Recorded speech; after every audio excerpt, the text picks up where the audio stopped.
Ժամանակ ելույթ ունեցան ԺՊատգամավոր Աննա Մկրտչյանը, Գառնիկ Դանիելյանը, ՀՀԿ երիտասարդական կազմակերպության ղեկավար Հենրիխ Դանիելյանը և ակցիայի այլ մասնակիցներ։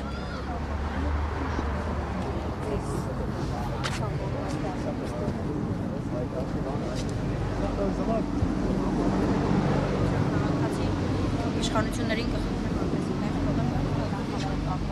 իսկ ես առաջի կանգնողներից կլինեմ, հավատացեք, եթե վաղ իշխանափոխություն լինի, ամենայն անկեղծությամբ եմ ասում, որպես հումանիստ եմ ասում, որպես ուղղակի մայր եմ ասում, ես երկրում երկու երեխա մեծացնող եմ ասում, թող տեղ թողնեմ, որ վաղը իրանց համար էլ կա մեկը կանգնի, որովհետև այն նկարները, որոնք որ ես հիմա նայում էի, իմ համար ահավոր հուզումնալից են, որովհետև չկա այդտեղ մի մարդ, որ ասես դե հա էլի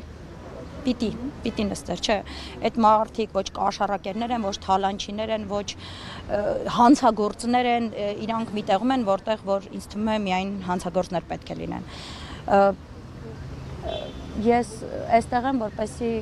մենք մի հոգով ավել լինենք, որպեսզի այդ Եվրոպայի պատգամավորները, եվրոպացի պատգամավորները տեսնեն, որ մի հոգի ավել է այստեղ կանգնած,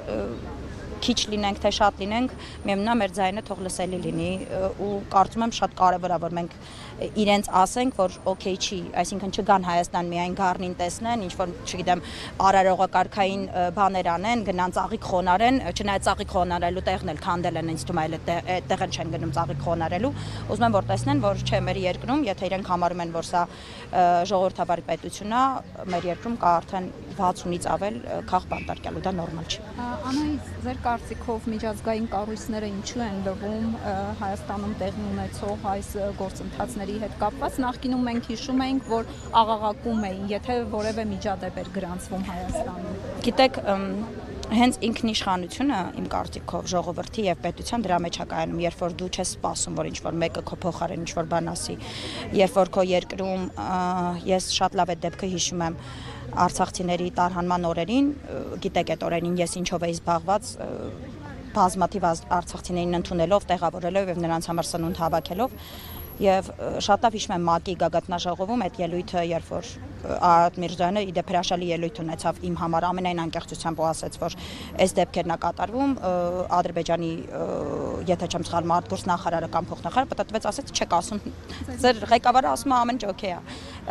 Դրա համար եմ ասում, մի սպասեք էլի, որ ինչ որ մեկը պիտի գա մեզ պուպուշանի, մեր գլուխը շոյի ասի, վա, ես ինչ խեղճ եմ, չէ, եթե մենք մեր երկրի ղեկավարը ասում է, որ մեր ոչ ոք չի կատարում, շատ լավ մարդիկ անցնում են, ոչ մի պայթյուն տեղի չի ունեցել ու չգիտենք էլ միջև այդ պայթյունը ինչի արդյունքում էր տեղի ունեցել,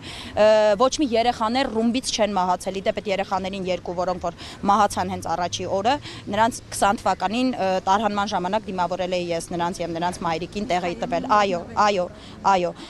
ուզում եմ ասեմ, եթե մենք չենք այդ ընկալում, մեր ղեկավարությունը մենք ենք, չէ, վերջո մեր դեմքն է այդտեղ։ Այդ մարդիկ ճիշտ են, դրա համար ես չեմ սպասում, ամենայն անկեղծությամբ։ Ես իմ ազգի հետ մեկտեղ կարողացա այդ օրերին օրինակ բարեգործություն անել ու ես սպասում եմ, որ իմ ազգում կլինի այնպիսի մի ղեկավար, որը որ չի սպասի, որ ինչ-որ մեկը գա ինձ պաշտպանի, այլ ինքը կկանգնի ի պաշտպան, որովհետև եթե մենք ընտանիք ենք մի մեծ, ուրեմն մեր ընտանիքի հայրը պիտի մեզ պաշտպանի։ Ուզում եմ այնպիսի ընտանիքում հայր ունենալ, մեր մեծ ընտանիքում, մեր ազգի մեջ, որը որ ինձ կպաշտպանի, ոչ թե ես կսպասեմ, որ ինչ-որ Եվրոպայից մեկը կգա ու կսկսի ինձ պաշտպանել։ Եվ եկեղեցու շուրջ տեղ ունեցող այս գործընթացների հետ կապված, ինչ պետք է անի առաքելական եկեղեցու հետևորդը եւ ինչ պետք է անի առհասարակ հայ ազգը։